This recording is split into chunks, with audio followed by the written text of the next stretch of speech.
Bien, bienvenidos, bienvenidas, buenos días, buenas tardes. Estamos aquí para el conversatorio Ciencia en la Acción Climática. ¿Cómo abordar los impactos de la salud? Nos acompaña Ana Stuart Ibarra, ecóloga, quien se desempeña como directora ejecutiva del Instituto Interamericano para la Investigación del Cambio Global. Bárbara Tapia Cortés, meteoróloga, quien se desempeña como coordinadora técnica en servicios en la Oficina Regional de la Organización Meteorológica Mundial para las Américas. Y Gabriel Sánchez Rivera, especializado en desarrollo sostenible y adscrito al Colegio de Geografía de la Facultad de Filosofía y Letras de la Universidad Nacional Autónoma de México. El conversatorio estará moderado por Michele Cantasaro, físico y periodista especializado en ciencia y ambiente y profesor asociado de periodismo científico en la Universidad Autónoma de Barcelona.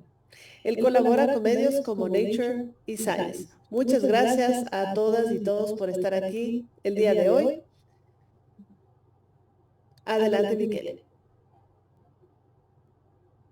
Muy bien, muchas gracias. Gracias por invitarme a este conversatorio. Realmente cuando me llegó la invitación y cuando vi el informe sobre la intersección entre cambio climático y salud que nos reúne hoy y que vamos a ir comentando, digamos, a lo largo de esta presentación, me pareció enseguida un tema muy interesante por dos razones. Una es porque es interesante, evidentemente, es decir, es un tema de relevancia científica, pero sobre todo de relevancia práctica. Tiene la intersección, el impacto del cambio climático en nuestra salud, tiene que ver claramente con la adaptación, con lo que vamos a hacer, cómo vamos a sobrevivir en un mundo con el clima modificado.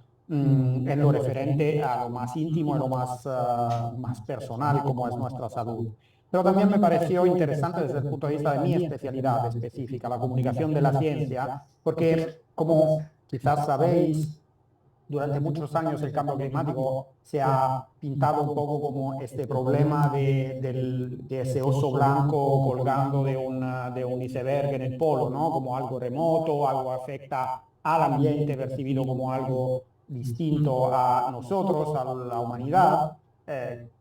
Que es algo que sabemos que es completamente falso, no estamos, digamos, inmergidos en el ambiente y el cambio climático es un problema que atraviesa básicamente todas las dimensiones de nuestra vida, pero sigue siendo un poco una percepción, una rémora que nos vamos llevando encima y que afecta a la acción climática. La salud, la intersección entre cambio climático y salud es precisamente, desde mi punto de vista, una oportunidad también comunicativa, digamos, para que se perciba a nivel personal, individual, íntimo y urgente cómo este problema necesita, digamos, una acción inminente, básicamente, porque nos va a afectar en lo que probablemente en uno de los aspectos más fundamentales de nuestra vida, que es nuestra propia salud. Entonces, sin más, me gustaría empezar la conversación con nuestros ponentes. Lo que vamos a hacer es básicamente un poco un diagnóstico de la situación, qué sabemos sobre el impacto del clima en la salud, del cambio climático en la salud, y luego un intento de mapear las acciones, las estrategias que tenemos delante de este reto. También habrá un tiempo acotado, evidentemente limitado por el tiempo total que disponemos para contestar a preguntas de la audiencia. Entonces, os recomiendo que si tenéis alguna pregunta importante, hay mucha audiencia, entonces os recomiendo centraros realmente en preguntas relevantes, cosas que ya no se hayan abordado en la conversación, etcétera. Latinoamérica 21 se ocupará de moderar los comentarios y al final dejaremos un tiempo para abordar dos, tres de estas preguntas. Entonces, empecemos por lo primero, es decir, por intentar entender cuáles son estos impactos del cambio climático en la salud. Entonces, lo que os quería preguntar al panel, que tome la palabra, digamos, quien quiera, y luego vamos conversando, es básicamente si esto es algo del futuro, digamos, es un riesgo, puede ser que haya impacto del cambio climático en la salud, o es algo que ya estamos viviendo, digamos, es algo que ya está ocurriendo en este momento, y en este segundo caso, en qué forma, en qué aspectos, en qué eventos, etcétera.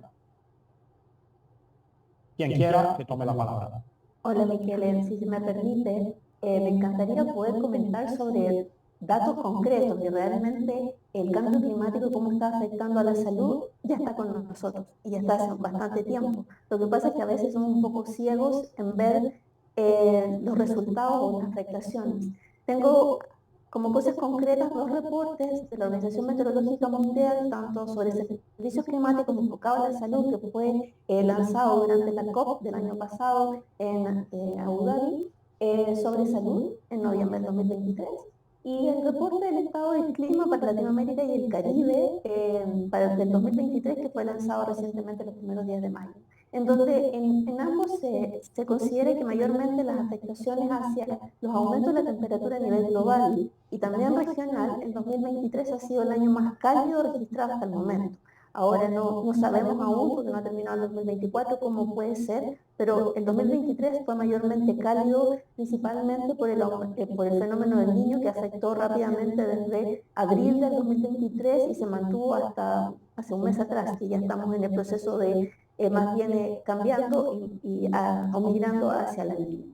Al respecto, hemos visto que con el calentamiento a nivel global y regional han habido aumentos del calor extremo y de las olas de calor, las cuales son eventos extremos que cada día son más persistentes. Y lo vamos notando si nosotros hablamos con adultos mayores, incluso con los adultos mayores recuerdan que antiguamente no era tan cálido, pero las nuevas generaciones lo tienen como muy claro en su mente. Y esto mismo se ha demostrado que al menos del periodo 2020 al 2019, en forma anual en América Latina y el Caribe, del orden de casi 36.000 defunciones asociadas a impactos de altas temperaturas. Asimismo, la sequía también está muy relacionada con la sequía severa, agudiza las olas de calor y por ende también está muy relacionado con los incendios forestales. Condiciones que tienden a aumentar la mala calidad del aire y por lo mismo aumentan también los eventos de problemas de salud y cardiovasculares. En estos mismos reportes indican que hasta el 2020 se habían observado aumentos prematuros de muertes asociadas a las partículas en suspensión del material particulado 2,5, y lo cual ha agravado de alguna manera debido a los incendios forestales y los niveles de ozono. Y así podemos nombrar un montón de otros eventos exclusivamente, por ejemplo, las distribuciones de las precipitaciones que nos están afectando y también asociado a la sequía, de cómo ha afectado la distribución de la geográfica principalmente, de cómo se producen enfermedades transmitidas por vectores principalmente, que se están dando casos bien diversos como casos de dengue en zonas donde nosotros no lo teníamos clasificado, como ha sido el caso de Chile, Uruguay también es chikungunya. Entonces son como cosas muy puntuales que podemos ver que sí, ya está el cambio climático está afectando directamente a la salud. Y Gabriela, compartís un poco este análisis sobre el hecho de que no es un problema abstracto, es algo que ya está ocurriendo, que ya ha ocurrido. Muchas gracias. Sí, para dar un poco de seguimiento a lo que comentó Bárbara, definitivamente cambio climático es algo que ya está pasando. No es del futuro, es de aquí y de la ahora. Como Bárbara mencionó, el evento del Niño que aumentó las temperaturas comenzó en 2023 y siguió hasta 2024. Y en ese tiempo, en 2023, batimos récord en las Américas con más de 4.5 millones de casos de dengue. Y en 2024, hasta la fecha, ya hemos superado 5 millones de casos. Y seguramente estos números son subestimaciones, porque el dengue es una enfermedad que siempre tiene un subregistro de casos dado a las características clínicas de la enfermedad. Y para los que no conocen, el dengue es una enfermedad altamente sensible a las condiciones climatológicas, dado a la biología, la ecología del mosquito, el vector que transmite el virus, que requiere agua acumulada para poder reproducir, y con el aumento de la temperatura se aumentan los ciclos de transmisión, los ciclos de reproducción del virus, inclusive las tasas de picadura aumentan con el aumento de temperatura hasta cierto umbral. Y lo que, como Bárbara mencionó, lo que hemos visto es el aumento de la distribución geográfica. Eso quiere decir que el mosquito está expandiendo su rango en nuevas zonas donde históricamente no hubo la presencia del vector y por ende se está expandiendo la zona de transmisión de enfermedades como dengue, chikungunya y Zika, arbovirus transmitido por el dengue. Este año hubo el primer brote de un tamaño considerable en Uruguay, en el cono sur de Sudamérica. Y el virus también ha estado expandiendo en la parte sur de Europa y la parte sur de Estados Unidos. Entonces es una realidad que las enfermedades sensibles al clima siguen expandiendo y son una gran amenaza a los sistemas de salud pública. Realmente son números impactantes.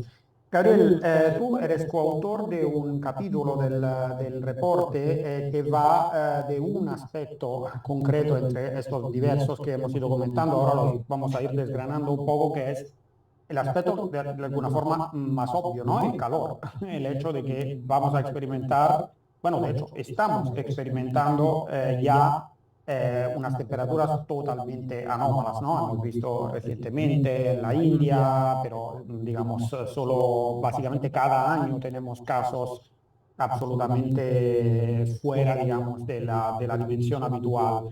¿Cuáles son los mecanismos en juego? ¿Qué sabemos sobre el impacto específico de este aspecto del calor en la salud? Bueno, aquí primero que nada... Y creo que estás muteado, Gabriel. Si puedes desmutearte, por favor. Cierto, ya, se escucha. Bueno, totalmente de acuerdo con las evidencias que nos acaban de comentar justamente Bárbara y Ana. Esos son los aspectos que conocemos de la parte climatológica, pero que solamente un sector de la población que estamos inmersos en el estudio de este tipo de temas podemos realmente dimensionar lo que está ocurriendo. En contraparte, la población lo percibe de una forma distinta y eventualmente sí hay una percepción de la población muy fuerte.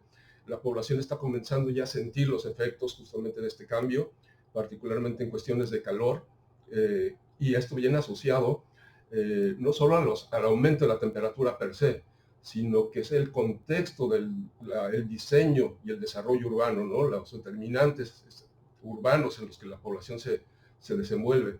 Y entonces empieza a haber una serie de impactos ya directos sobre la salud y que además tienen un impacto también económico sobre los gobiernos de las propias comunidades, de las propias sociedades. El impacto en la salud se empieza a reflejar desde efectos muy básicos como el dolor de cabeza, estar irritable, empezamos a tener algunos problemas ya a nivel personal y eso empieza a aumentar ya los casos, ¿no? Asociados a golpe de calor. Entonces hay un problema ahí importante que se tiene que atender desde abajo, ¿no? No solamente es el análisis de la parte climática a nivel global, sino desde el punto de vista local.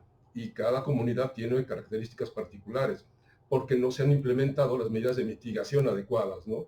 Porque no se percibía que fuera necesario, como tú decías al principio, ¿no? Se veía como ese problema que está ahí en el polo norte alejado, pero no, ya lo tenemos como tal. Claro, y además me parece entender de tu intervención que has puesto el foco en un entorno concreto que es la ciudad, digamos, como un punto en el cual el impacto de este aspecto específico del calor es especialmente complicado. ¿Por qué? Porque ponías este énfasis en el entorno urbano. Bueno, lo sentimos en general, ¿no? En todos los aspectos, pero el urbano particularmente tiene que ver con los cambios de uso de suelo.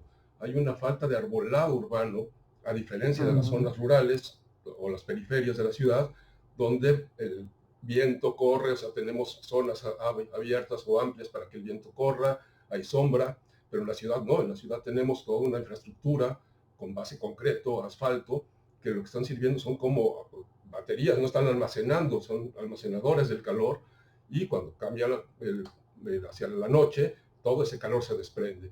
Tenemos una serie de emisiones también, de radiaciones de diferentes tipos, emisiones de gases por los vehículos.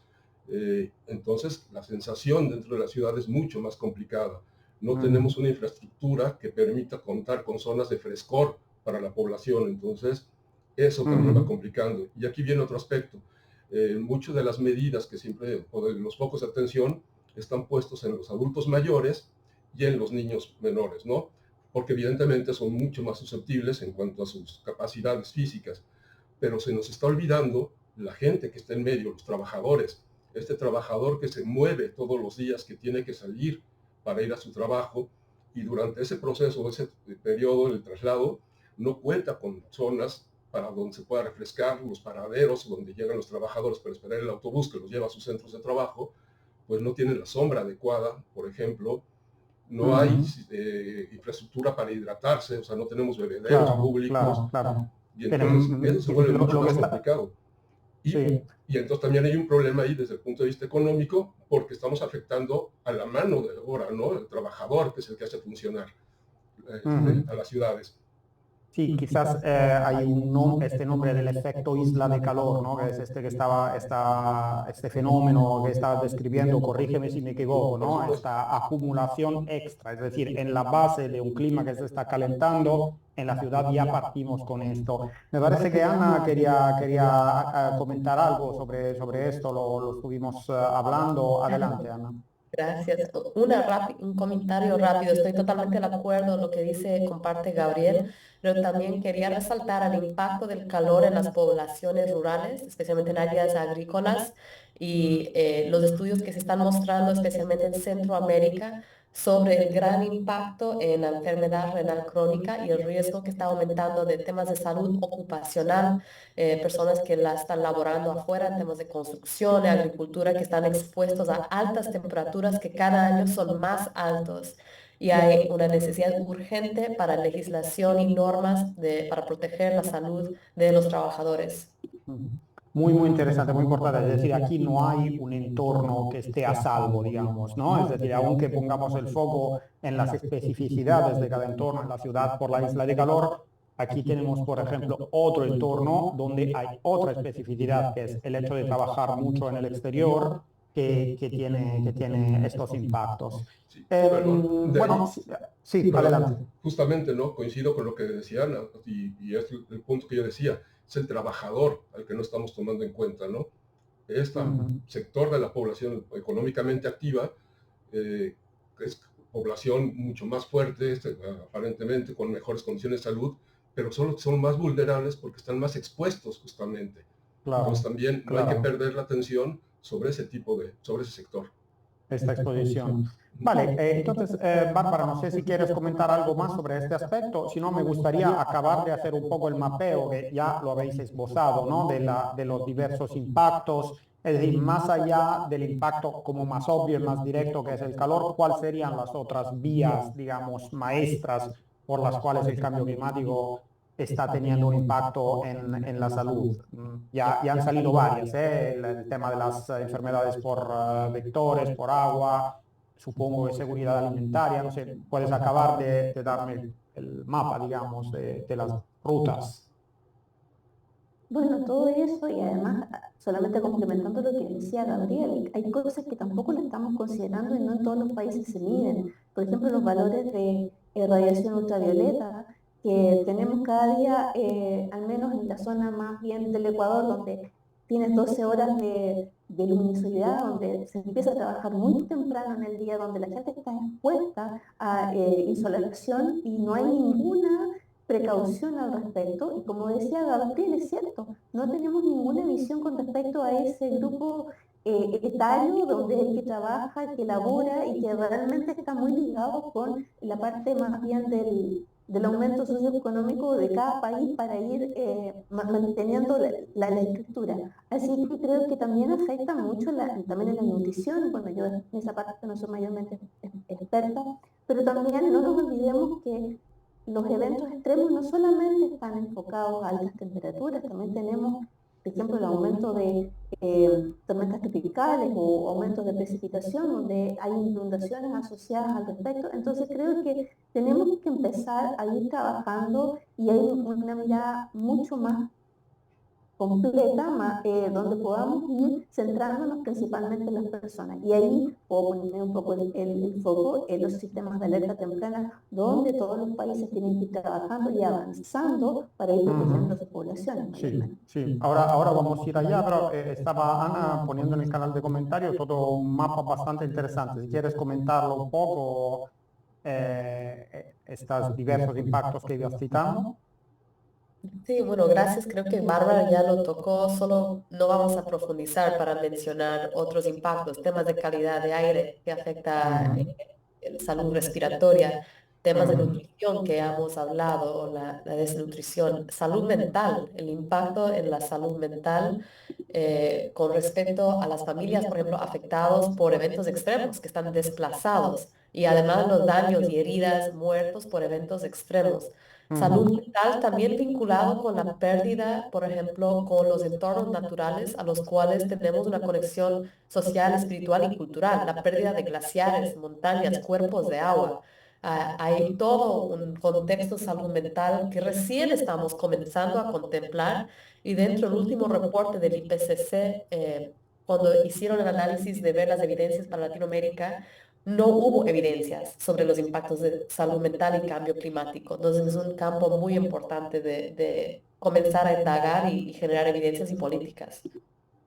Muchas gracias, muy interesante. Gabriel. Sí, bueno, reforzando un poco, ¿no? Complementando lo que acaba de decir Ana, uno de los factores más importantes, o sea, no solamente es las cuestiones climáticas o los eventos extremos y la salud, sino que hay algo que finalmente lo va, este, eh, que lo relaciona, y eso tiene que ver con las desigualdades sociales, ¿no? El acceso a condiciones de vida dignas, y eso es un factor Ujú, importantísimo que no está tomando en cuenta. En el ujú, caso de México, y creo que también en varios países de Latinoamérica, el desarrollo de los fraccionamientos ha sido brutal, o sea, se construyen viviendas como locos, se deforesta completamente. En el caso de la península de Yucatán lo vemos, ¿no? Es selva, y en lugar de conservar o planear desde un principio el poder mantener ciertos pulmones o áreas verdes, sale más barato arrasar con todo y después poner plantitas, ¿no? Que además son plantas que no son nativas, que no sirven. Entonces, ese es un problema enorme, porque la ujú, población aumenta la vulnerabilidad de la exposición de esta población, porque además ujú, hay construcciones, en este caso de la península, donde los desarrolladores, que es la gente que tiene plata, que empiezan a fraccionar, vienen del centro del país con condiciones totalmente distintas en cuanto a geográficamente hablando, ¿no? Vienes de una región de 2.200 metros, zona volcánica, y te vienes a una zona de selva baja, eh, y se está construyendo casas con techos muy bajitos, casas dúplex, entonces estás provocando un hacinamiento enorme. Entonces, eso tiene una serie de conflictos también sociales brutales. ujú, O sea, no solamente es a ujú. la salud, sino que todo el tejido social se está descomponiendo. Violencia intrafamiliar, la gente está irritada, no pueden estar dentro de la casa por el calor, y entonces la gente trata de vivir fuera y salir con las bocinas, y el vecino de enfrente ya se molestó. Entonces, Ujú. es un problema Claro, enorme y está asociado, sí, o sea, ese vínculo, ¿no? El aumento de la temperatura y de la sensación, porque finalmente es ujú. eso, ¿no? La afectación. En tu intervención has dicho una palabra clave que justamente era mi siguiente pregunta en que estaba pensando. Es decir, los reporteros que llevamos tiempo cubriendo cambio climático, cada vez más nos damos cuenta de que hablar, por ejemplo, de impactos de forma genérica no tiene ningún sentido. Hemos visto, por ejemplo, a partir de los entornos, pero que una variable que es absolutamente importantísima es la desigualdad. Es decir, hay un mundo de diferencia en los impactos en función de la posición de cada uno, cada una en el espacio social, digamos. Entonces, quería preguntaros específicamente sobre este punto, es decir, cambio climático y salud, ¿qué papel juega la desigualdad, digamos, estos impactos que habéis descrito, qué papel lo juega las diferencias, digamos, sociales, las oportunidades, la vulnerabilidad de los diversos colectivos? Bueno, para mi opinión es un factor fundamental. Es uno de los puntos clave que se tiene que atender justamente. Cuando uno hace un análisis de casi cualquier ciudad, es muy fácil y es muy evidente, ¿no? La sectorización, las regiones de clase media, clase baja, clase alta, y eso lo correlacionas directamente con el arbolado, ¿no? El porcentaje o la fracción de vegetación que hay. Nada más así directo, ¿no? Uno ve y sabes perfectamente qué zona, nada más por ver la cantidad de árboles, el arbolado, te puedes dar cuenta de cuál es el nivel socioeconómico de la región. Entonces es un factor fundamental. Y además el hacinamiento, porque entre menos árboles hay, más personas viven en ese lugar. Ujú. ¿Puedo aportar ahí? Absolutamente, sí, sí. Sentiros libre de intervenir cuando queráis, ¿eh? Con que no os Perfecto. piséis no pasa nada. Gracias. Quiero seguir el hilo de lo que comentó Gabriel y agregar la idea de las intersecciones de vulnerabilidad y pobreza. Entonces, alguien puede ser pobre, pero también mujer o afrodescendiente. Peor aún. Entonces, todos los diferentes axis de desigualdad se van intersectando para determinar la vulnerabilidad y eso varía, ¿no? Y es muy importante entender eso. Cambio climático, el impacto es un tema de género, es un tema de desigualdad generacional. Hemos hablado de los impactos en los niños o mayores de edad. Es un tema con diferencias por clases social, por ingresos y por etnias también. Entonces, hay todos esos axis que se van intersectando y que determinan la vulnerabilidad de una población y eso también estaba resaltado en el último reporte del IPCC, de que los grupos, digamos, todos vivimos los impactos del cambio climático, pero el impacto no lo vivimos igual. Mujeres, niños mayores de edad, pueblos indígenas, comunidades locales que dependen de su entorno, de su ambiente y otros grupos son mayormente impactados. Sí, y también ahí en el caso, por ejemplo, de lo que es la zona de la península de Yucatán, por la actividad turística, pues depende básicamente de la economía del turismo, un porcentaje muy alto de la población es migrante, no son de la región. Y entonces gente que además no viene adaptados porque vienen de otro tipo de climas, o sea, crecen en otra zona, y son la gente que es más vulnerable, ¿no? Y los problemas de género, las diferencias, se notan mucho más que en otras regiones, ¿no? O sea, sin duda las mujeres en este lugar son las que cargan por la mayor parte. Y aquí también hay una cita, ¿no? Una idea de un autor, de Michel Marmot, que comentaba que para poder conocer el estado de salud de una población, resulta más importante conocer el código postal que el código genético, ¿no? Entonces eso tiene que ver justamente con las infraestructuras y las condiciones en las que se tiene a la gente. Porque justamente las mujeres, o sea, el trabajador está expuesto en el transporte, el varón que va a trabajar está ahí, pero la mujer se queda en la casa con los hijos, en estas casas que no están adaptadas justamente para el tipo de clima de la región y menos para estos eventos extremos. Y no solo temperaturas, sino huracanes, todo lo que tenemos, ¿no? En el caso de México, estamos muy acostumbrados a nivel mundial de medir los ciclones o los huracanes en términos de la escala Saffir-Simpson, pero a nosotros en realidad no nos funciona. Para nosotros es mucho más importante el impacto de la lluvia, el volumen de lluvia y los vientos, que la intensidad con la que está bien, o sea, del propio ciclón. Hemos tenido desastres enormes asociados nada más a tormentas tropicales por el volumen de lluvia que tienen, ¿no?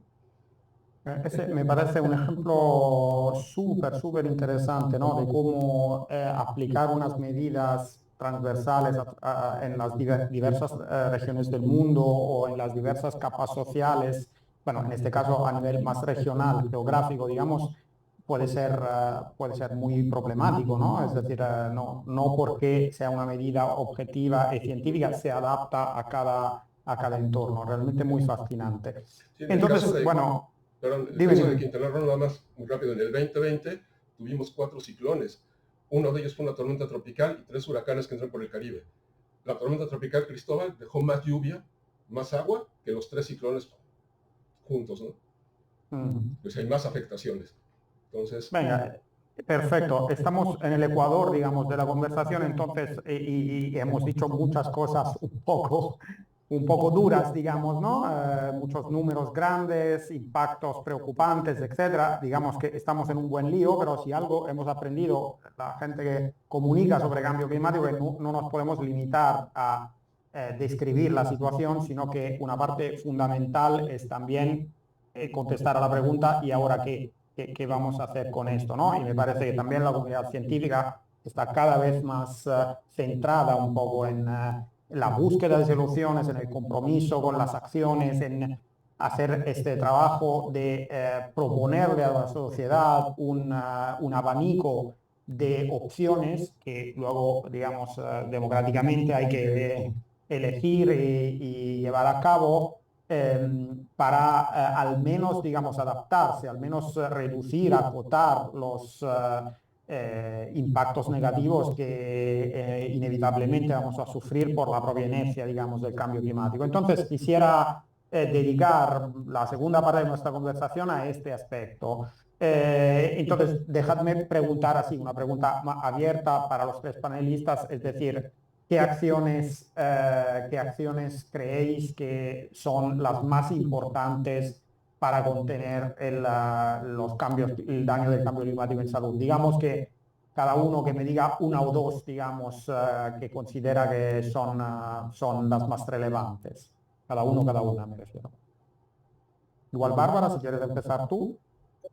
Bueno, como te comentaba anteriormente, desde la parte global y desde Naciones Unidas se está impulsando lo que es las iniciativas alertas tempranas para todos. De repente uno ve este nombre como muy grande y cómo lo aterrizamos, porque al final es cómo bajar toda esa información a la población. Son sistemas de alerta temprano que están pensados principalmente en centrarse en la población, en las personas, de manera de entregarles mayor información para que al menos se espera que de aquí al 2027 todas las personas estén protegidas o reciban información de alertas tempranas para que puedan tomar información o sea, que puedan tomar decisiones con información concreta. Y obviamente el gran desafío es que esa información pueda llegar a todas las personas. Hoy en día la gran mayoría de la población usa un teléfono celular, pero claro, con diferentes idiomas. Muchas veces las alertas tempranas están solamente en español. Recientemente estuve en Guatemala, donde conviven con 23 idiomas distintos, entonces es necesario llegar a esa población. Y por cierto, lo que se había comentado anteriormente, con las mujeres, con los niños que tienen distintas visiones en el momento de una condición extrema, un evento extremo. Mayormente las mujeres están en la casa al cuidado de niños y adultos mayores y no necesariamente tienen los recursos para poder salir, pero al menos los sistemas de alerta temprana nos ayudan de alguna manera a trabajar en conjunto a nivel país, donde hay que empoderarse y buscar cómo trabajar con las distintas instituciones, socios, para avanzar entre un mayor monitoreo de amenazas, porque cada país tiene amenazas distintas. Bien lo comentaba Gabriel, en este caso, tormentas ciclónicas o tormentas tropicales en el caso del Caribe, pero no afectan igualmente el cono sur de Sudamérica. Entonces, cada país tiene que definir cuáles son sus amenazas que los afectan, monitorearlas y trabajar en función de pronósticos y elaboración de avisos y alertas. Ir trabajando también en una buena comunicación y, por cierto, ir en función de apoyo a las comunidades en caso de afectación. Pero está claro, o sea, cada día vamos a seguir teniendo o enfrentándonos a sistemas extremos. Los huracanes van a seguir ocurriendo, pero si estamos mayormente preparados, podemos evitar ciertas condiciones. Lamentablemente no vamos a poder evitar daños a la población, principalmente a los bienes, pero sí podemos salvar vidas. Y en la medida que como país vayamos invirtiendo de alguna manera en el trabajo conjunto, sí, el retorno es mucho mejor. Está demostrado que todos los países que cuentan con sistemas de alerta temprana, disculpen, gastan todo ese dinero que invierten, es retribuido también con menos pérdidas de vidas humanas y menos pérdidas principalmente en el caso de los bienes. Por eso hay que trabajar en conjunto. Bárbara, pero lamentablemente, disculpa, sí, te escucho. No, acaba, luego te pregunto. No, más que nada tenemos que también poner el acento en todas aquellas personas donde no están, que son el caso de las mujeres, la población rural, la población indígena. Eso mayormente, pero estos los nuevos sistemas de alerta temprana están centrados en las personas y tenemos que llegar a ser solamente uno y ir llegando a todas las comunidades. Pero por cierto, esta es una actividad no de las instituciones o de Naciones Unidas, sino que tiene que ser un empoderamiento de cada país en mejora, porque ¿quién mejor del mismo país que conoce cuáles son sus debilidades para ir cerrando y avanzando al respecto?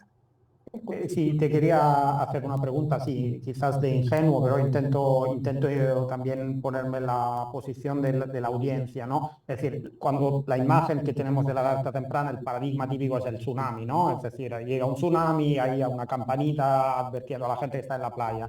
¿Nos puedes dar una descripción un poco más detallada de qué estamos hablando? Estamos hablando, primero, de qué fenómenos son sujetos a ser digamos, alertados tempranamente, y en segundo lugar, ¿de qué estamos hablando? Estamos hablando de, nada, una notificación en el móvil o un operativo más grande que cubra diversos medios, que implique a personas. ¿Nos puedes describir un poco mejor de qué hablamos cuando hablamos de alertas tempranas?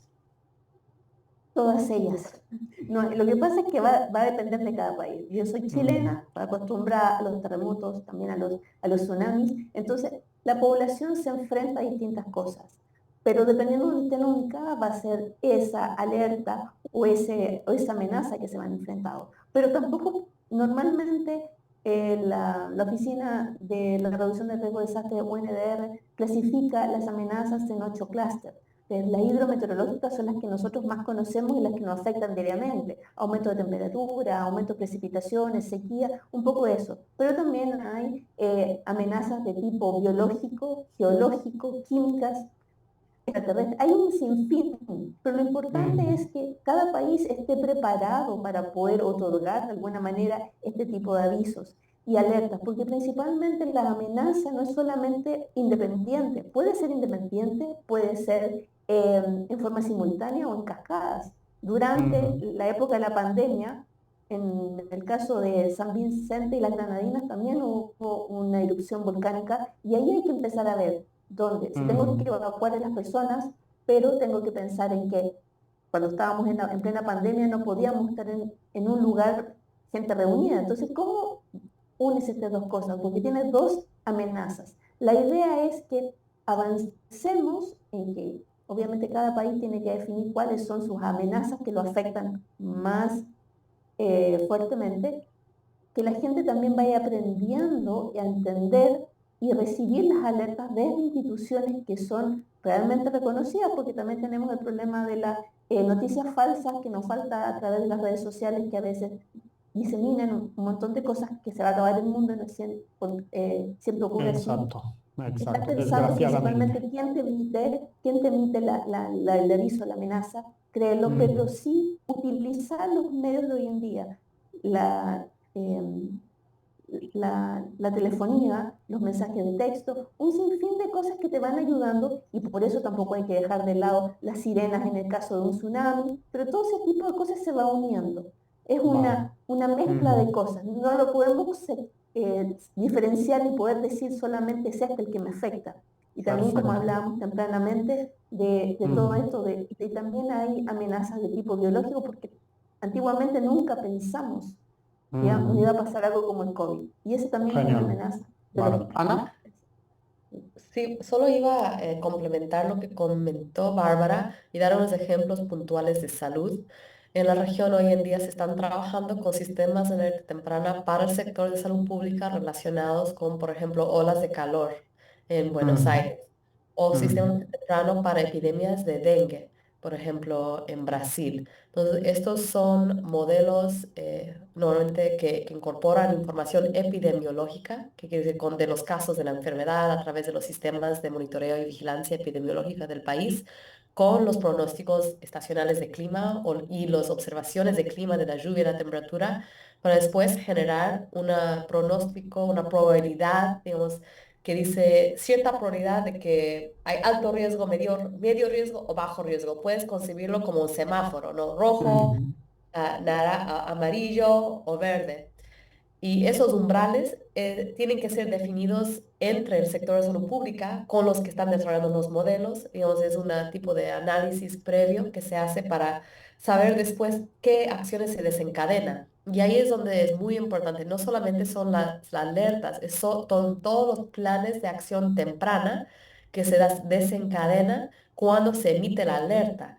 ¿Qué significa la alerta? Que se va a movilizar gente, recursos, que se va a armar los planes de comunicación, o todo lo que Bárbara mencionó. Entonces, todo lo que se desencadena automáticamente porque ya previamente hubo un tipo de negociación y trabajo conjunto entre los sectores, es fundamental para que un sistema de alerta temprano pueda funcionar.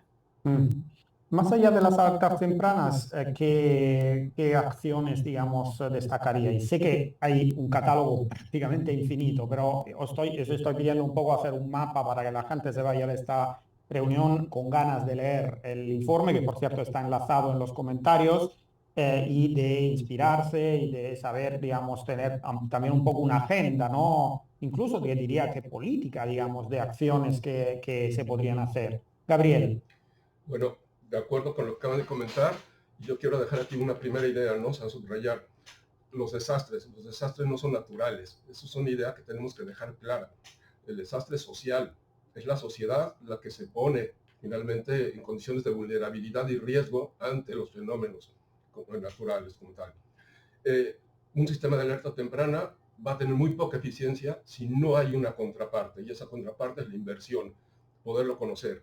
Ejemplos que tenemos en el caso de Quintana Roo para lo que son los huracanes, estamos perfectamente preparados después de lo que fue el Gilberto en los 80, lo que fue Vilma, que sigue siendo el ciclón, bueno, el huracán más intenso que registrado en el Atlántico. Ha habido un aprendizaje a partir de esa experiencia. Entonces, cuando llega la alerta temprana justamente de que podemos tener el impacto de un ciclón, todo se moviliza, como decía Ana, ¿no? Todo está puesto para hacerlo. En el caso de olas de calor, pues de nada nos sirve que nos digan, vamos a tener una ola de calor que va a durar 10 días, si no tenemos la infraestructura para poderle hacer frente. Más allá de comprar garrafones de agua, pues no tengo arbolado urbano, no tengo condiciones, no tengo un transporte que esté climatizado para la población, o sea, una serie de factores. Entonces, la solución no es única, tiene que ser el conjunto de estas acciones y tienen que interactuar entre ellas, ¿no? ¿Y qué es lo que habría que hacer? Bueno, primero desde los gobiernos tomar esas decisiones, darle los elementos a los tomadores de decisiones para que puedan empezar a construir esa infraestructura para poder atender un evento cuando la alerta temprana hace su trabajo, ¿no? Entonces, es todo un Es decir, mecanismo. no hay solo soluciones agudas, sino también crónicas de alguna forma, no solo intervenciones puntuales, sino más infraestructurales. Sí, claro. Y entonces, quería un poco que abundaras en este aspecto, ¿no? Porque la cuestión, me parece que ha salido varias veces en la conversación que el uso del suelo, la vegetación en espacios urbanos, etcétera, es un punto clave, ¿no? Y también hay que decir, bueno, yo por ejemplo vivo en Barcelona, es un punto incluso a veces de tensión, ¿no? Es decir, cómo usamos este espacio urbano que tiene unos usos tradicionales, por ejemplo, muy supeditados al uso del coche, etcétera, para que nos dé ese mínimo de resiliencia para aguantar el cambio que está cambiando. El clima que está cambiando. ¿Me puedes decir un poco más de qué se trata, digamos, cuando hablas de infraestructura verde, por ejemplo, como una solución que luego puede tener un impacto positivo en la salud? Bueno, soluciones de diferentes niveles, ¿no? Una, en las avenidas, empezar a meter vegetación, además vegetación que sea local, vegetación que provea sombra, no solamente que se vea bonita, ¿no? Porque lo que hacemos son poner jardineras y lo que necesitamos es generar sombras. Esa es una primera, ¿no? La segunda, empezar a restablecer o rescatar algunos espacios y poner parques, ¿no? Jardines, pero además jardines en lugares adecuados. Hay una colonia en Playa del Carmen donde la avenida principal en el Camellón pusieron 3 parques, ¿no? Con canchas y mobiliario deportivo. Sí, pero estás justo en el Camellón donde están pasando camiones, autobuses, materialistas, emitiendo pues, el humo y todo. Y entonces yo creo que sale peor tener a la gente jugando ahí que no ponerla, ¿no? Entonces tiene que venir con una lógica el diseño de las cosas, ¿no? Entonces yo creo que pueden ser diferentes escalas. Enseñar a la población sembrar árboles en sus patios, ¿no? Tenemos también esa cultura de llegar porque nos da flojera podar el pasto, y entonces, ¿qué hacemos? Plancha de concreto. Y entonces estamos aumentando las temperaturas. Medimos hace 2 semanas en Ciudad de México, en una de las delegaciones. Temperatura del aire, 24 grados, estábamos cerca de mediodía. Temperatura en el piso, casi 60 grados. Increíble. O sea, había una diferencia de 30 grados en 1,70 m de altura. Claro. Y abajo tienes a los niños jugando, tienes a las mascotas porque las están entrenando en un parque. Entonces, sí, las personas lo sentimos poco porque venimos calzados, pero los demás, entonces todo eso tenemos que tomar en cuenta. Entonces, sí. Justo este verano en uno de estos espacios reformados en mi ciudad para dar espacio más verde, ¿no? Los ejes verdes, las supermanzanas. Un compañero hizo un reportaje donde precisamente medía esto, la diferencia de temperatura en los sitios donde se había aplicado el verde y donde el uso del suelo era el tradicional de toda la vida, con básicamente espacio para el coche, y también estamos hablando de diferencia de decenas de grados. Es como muy impactante. Entonces, adelante, Ana. Rápidamente, quiero complementar agregando la idea de los co-beneficios de mitigar y responder al cambio climático. Eso significa que, por ejemplo, plantar árboles tiene el beneficio de sacar el CO2 de la atmósfera y al mismo tiempo provee beneficios de salud en diferentes dimensiones. Rediseñar las ciudades para crear espacios para bicicletas o transporte público tiene beneficios de reducir las emisiones de gases invernaderos y también tiene beneficios para la salud. Eso es lo que se refiere a los co-beneficios, que aunque no tenemos toda la información, las mediciones perfectas, igual hay que tomar acciones ya. Tampoco no podemos esperar 10 años más para tener un modelo perfecto. Los tomadores de decisión tienen que saber qué hacer ya no más. Entonces, estos tipos de acciones son cosas muy concretas que pueden tener múltiples beneficios para la población. Es poner Sí, énfasis en los recuerdo, servicios ecosistémicos. Justamente eso es de lo que está hablando Ana, ¿no? Que además está documentado, pero pues, hay que divulgarlo justamente, que la población sepa que un árbol no tiene un valor nada más por los metros cúbicos de madera, ¿no? O por los metros de sombra que te puede dar, sino que hay una serie de funciones que tienen esos sistemas que se conocen como tal, ¿no? O sea, se les denominaron servicios ecosistémicos justamente para poder estudiar todos sus beneficios. Os recuerdo que en el informe Salud, Clima y Ambiente en América Latina y el Caribe, estos varios puntos que estamos tocando los tenéis desarrollados. Por ejemplo, ahora se me ocurre un capítulo muy interesante sobre los cobeneficios en políticas climáticas con un impacto en la salud y políticas con impacto en la obesidad. Muy fascinante esa intersección, o por ejemplo sobre alertas tempranas hay, me parece, un par de capítulos que abordan el tema, es decir, que quien quiera profundizar en estos asuntos podrá hacer un zoom, digamos, ¿no? Además de una forma muy clara, muy divulgativa y accesible. Os recuerdo también que tenéis a disposición el canal de preguntas, de comentarios, perdón, de Zoom para plantear preguntas, comentarios. Ahora es el momento porque vamos hacia el cierre del encuentro. Entonces, cualquier duda, pregunta, inquietud, cuestión que tengáis, en este momento tenéis vía libre, digamos, para enviarla.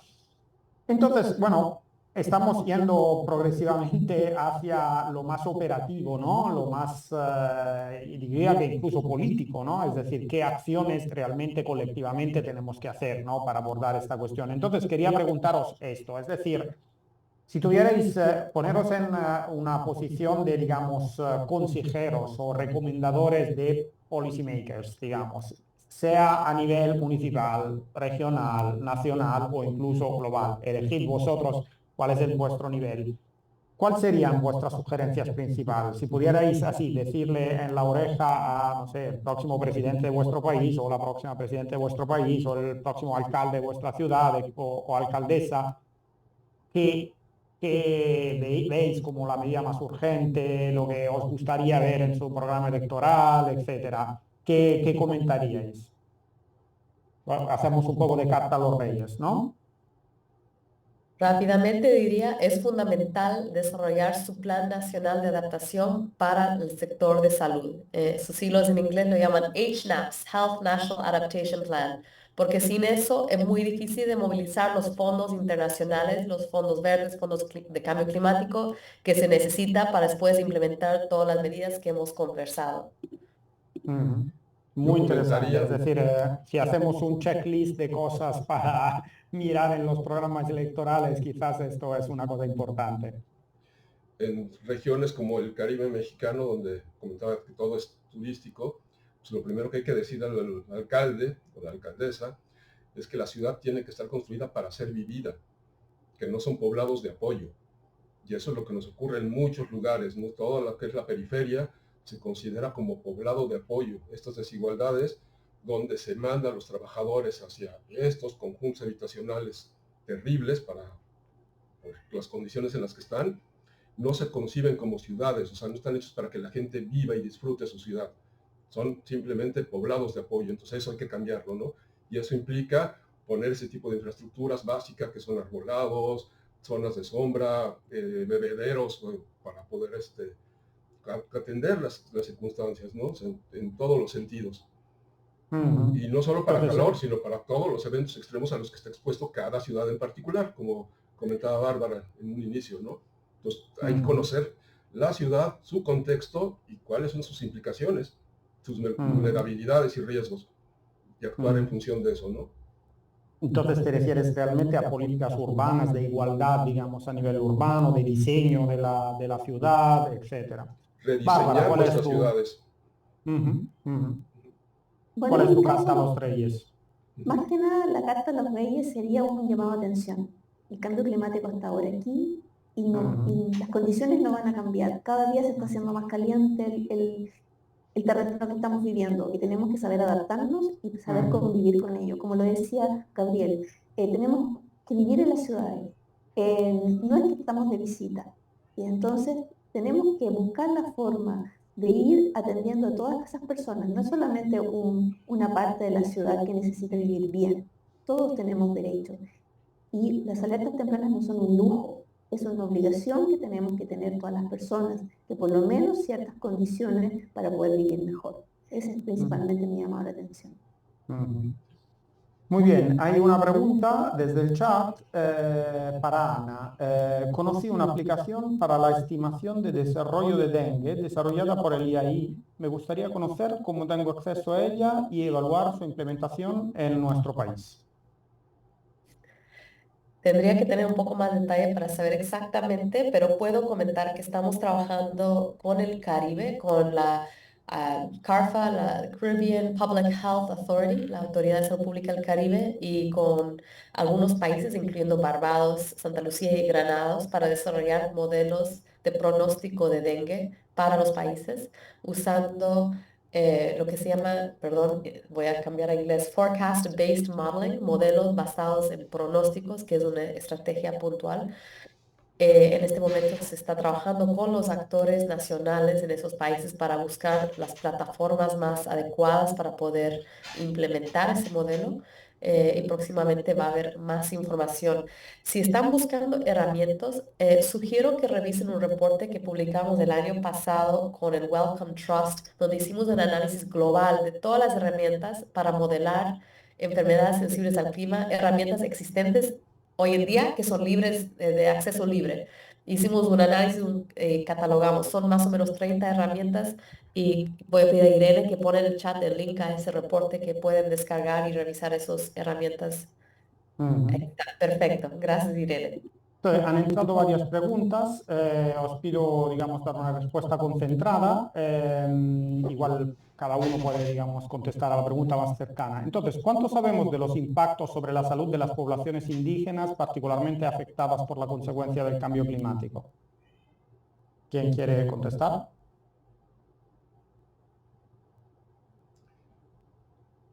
Yo creo que hay muy pocas evidencias concretas. Que hay como, diría, casi un consenso, por lo menos como se dijo en el último reporte del panel intergubernamental de cambio climático, que sí están viviendo mayores impactos y son más vulnerables a impactos futuros, pero por lo menos no soy experta en el tema, pero lo que he visto es que hay muy pocos estudios que te dan un indicador así macro, pero capaz Gabriel tiene más información. En el caso, coincido, hay pocos estudios sobre la población, sobre todo poblaciones indígenas o en condiciones de vulnerabilidad. Lo que se ha venido trabajando en los últimos años en México particularmente son en medidas de adaptación al cambio climático, pero tomando en consideración el medio ambiente, ¿no? O sea, cuestiones forestales, cuestiones en las costas, o sea, las comunidades costeras, pero más por la conservación y la adaptación de los medios de producción, no la población per se. Creo que faltan trabajos todavía por ahí, ¿no? Desconozco a fondo si otras áreas, por ejemplo, en el caso de la universidad, seguramente la parte de sociología y la gente que está trabajando con cuestiones de geografía humana, hayan estado ya involucrándose un poco más con este tipo de temas, ¿no? Y quiero comentar ahí brevemente que es importante identificar que comunidades como los pueblos indígenas no son actores pasivos, ¿no? Son actores que están encontrando y trayendo soluciones. Tienen sus propias medidas de adaptación. Los saberes ancestrales son fundamentales y hoy en día se está reconociendo el valor y la necesidad urgente de poder trabajar de una manera íntegra, juntando la ciencia occidental con saberes ancestrales de pueblos indígenas y comunidades locales en el contexto de adaptación al cambio climático. hay una pregunta sobre los impactos específicos en América Latina. Entonces, según la experiencia internacional, ¿qué enfermedades o afectaciones están más influenciadas por el cambio climático, en particular en el contexto latinoamericano? Entonces, hemos mencionado varias, pero ¿hay alguna especificidad de estos impactos en América Latina? En el caso de las temperaturas, hay un aumento en los efectos por golpe de calor. Bueno, agotamiento, primero que nada, agotamiento por calor, y después por golpe de calor, el número de funciones va aumentando año con año. Además, también es parte de lo que es estadística, ¿no? Se ha ido poniendo mucho más atención y entonces los registros se van volviendo mucho más precisos. Entonces, vamos detectando que hay muchos más efectos directamente asociados al calor. Sí, se están presentando, ¿no? Y en las ahora, ciudades. releyendo la pregunta, veo que en particular se refería a la dimensión de la salud mental. Es decir, ¿hay impactos específicos en salud mental en el ámbito latinoamericano? No sé, Ana, tú me parece que introdujiste el tema, no sé si te consta algo relevante a nivel regional, digamos. No voy a responder directamente al tema de salud mental porque no es mi área de expertise, pero más allá quería compartir un recurso en el chat que es el Lancet Countdown para Latinoamérica, que es una iniciativa que ahorita se está organizando a nivel regional de poder generar todos los años indicadores a nivel país de los impactos del cambio climático en muchos diferentes aspectos de la salud. Son como entre 30 a 40 diferentes indicadores. Esta es una iniciativa global que lo están adaptado y escalado a nivel regional.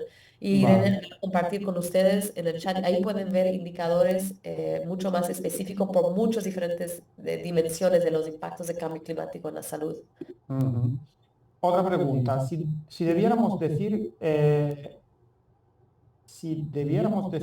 la implementación de una SAT, ¿cuál sería la primera opción entre una SAT a nivel nacional, regional, local o de propósito específico? Preguntan. ¿Cuál sería la primera opción entre nacional, regional, local y de propósito específico? Bueno, por cierto, los sistemas de alerta temprana tienen que partir a nivel nacional, país, y de ahí porque cuentan con todo el recurso del país, o sea, de alguna manera el país es el que entrega los fondos para poder atacar una área específica, también de ir en apoyo y de recuperación en caso de un evento extremo. Hay que trabajar a nivel nacional, principalmente aprender de cuáles son la gestión del riesgo que tienen, porque como lo mencionaba anteriormente, todas las amenazas son distintas de un país a otro, pero sin embargo lo que nos ayuda es el poder transmitir estas alertas a través de sistemas de protocolo de alerta común que son internacionales, porque los sistemas frontales o el paso de un huracán no tiene fronteras, afecta en su paso, en su recorrido más a un país o una región. Entonces tiene que haber esta conexión de ir mostrando, porque hay países que tienen mayores recursos de monitoreo y también de predicción que pueden ayudar a un país vecino en la espera de una condición, pero siempre hay que partir a nivel nacional y principalmente en el empoderamiento y el desarrollo del trabajo conjunto para poder ir avanzando en los sistemas de alerta temprana a nivel nacional. Ahora vamos a ir cerrando, pero hay una pregunta concreta más que podría ser muy interesante sobre la zoonosis a raíz del cambio climático. ¿Sabemos algo? ¿Hay un incremento? ¿Hay un efecto? ¿Quién quiera? ¿Os consta? Y en mi caso estoy fuera de mi área de expertise, la verdad es que he visto Está algo alejado. por ahí por encima, pero no como para poder aportar. Vale.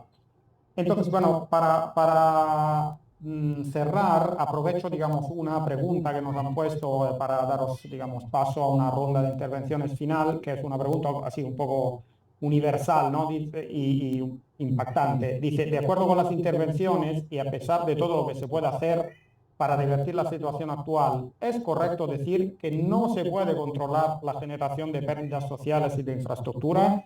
Es decir, estamos metidos en un lío tan grande que no nos vamos a salvar fácilmente. Bueno, os hago este planteamiento final para daros paso a cada uno a una pregunta. Empecemos igual con Bárbara. Bueno, por cierto, los eventos extremos nos van a seguir ocurriendo, nos van a seguir afectando y solamente a través de preparación, de trabajo conjunto y monitoreo de los eventos vamos a poder estar preparados para afrontarlos. Eso no quiere decir que los vamos a evitar. Entonces, tenemos que trabajar en función de eso. Pero no, realmente cada día nos sorprendemos más de que los eventos extremos son más fuertes, más comunes y están ahí cada día. Así que cada año nos sorprendemos que es el año más cálido. Entonces siempre vamos sumando un año más y no estamos restando. Hasta el momento no han pasado años donde sea, uy, qué tranquilidad. Y la verdad es que hay solamente que estar preparado. Gabriel. Pues sí, parecería, por ahí leí, ¿no? Que es el verano más frío, como más templado que hemos tenido de nuestra vida, porque al paso que vamos, parece. Bueno, yo creo que las soluciones son complicadas, pero es una cuestión de voluntad.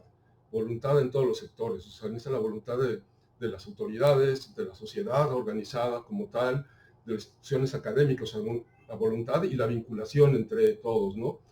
Para poder identificar cuáles son los problemas puntuales de cada ciudad, de cada grupo, independientemente, y ir aplicando las soluciones, ¿no? Buscar los recursos en un momento dado, los financiamientos que se necesiten, y bueno, apoyarnos en instituciones como la Organización Meteorológica Mundial, ¿no? En todo lo que están generando ellos, en estas herramientas que nos proveen, y bueno, y diferentes instituciones a nivel mundial, ¿no? Pero necesitamos voluntad y vinculación. Hay gente que trabaja muy bien con las comunidades, se puede comunicar, hay gente que estamos más desde el punto de vista de la academia, un poco en la ciencia, entonces necesitamos trabajar de la mano, ¿no? Todos. O sea, no creo en el panorama catastrófico absoluto, porque evidentemente, o sea, las cosas no van a ser fáciles, vienen duras, pero tenemos todo para salir adelante, ¿no? Si tenemos la voluntad. Ana. Soy optimista en el sentido que he trabajado en este campo de clima y salud desde 2007 y he notado en el último año realmente un cambio radical en el sentido de la atención, interés político, interés a nivel de la ciudadanía y la cantidad de acciones y movimientos que se está ocurriendo en este nexo de clima y salud. Esto requiere una fuerte colaboración, como ya he mencionado, entre los sectores, entre los diferentes actores que no han trabajado juntos tradicionalmente. Requiere una nueva paradigma de la salud, no una paradigma clínica biomédica, pero una concepción de la salud, de salud ser humano como parte íntegro de nuestro ecosistema, que somos parte de la naturaleza, salud desde la concepción de la salud planetaria, que no podemos concebirnos como separados y aislados, y ahí vamos a comenzar a poder sanar y cambiar este sistema tan dañino que nos ha llevado al punto donde estamos hoy en día. Muchas gracias, Ana Stewart Ibarra, gracias, Gabriel Sánchez Rivera, gracias, Bárbara Tapias Cortés, y aprovecho también para agradecer a Irene Torres del Instituto Interamericano para la Investigación del Cambio Global y a Angelo Atanasio de Latinoamérica 21 para organizar esta charla realmente muy nutritiva intelectualmente. Esperemos que os haya traído conocimiento, ideas para la acción y un poco de esperanza. Y entonces cerramos aquí. Muchas gracias. Gracias a ustedes. Muchísimas gracias. Gracias por la invitación. Gracias. Chao. Saludos. Que estén muy bien. Saludos.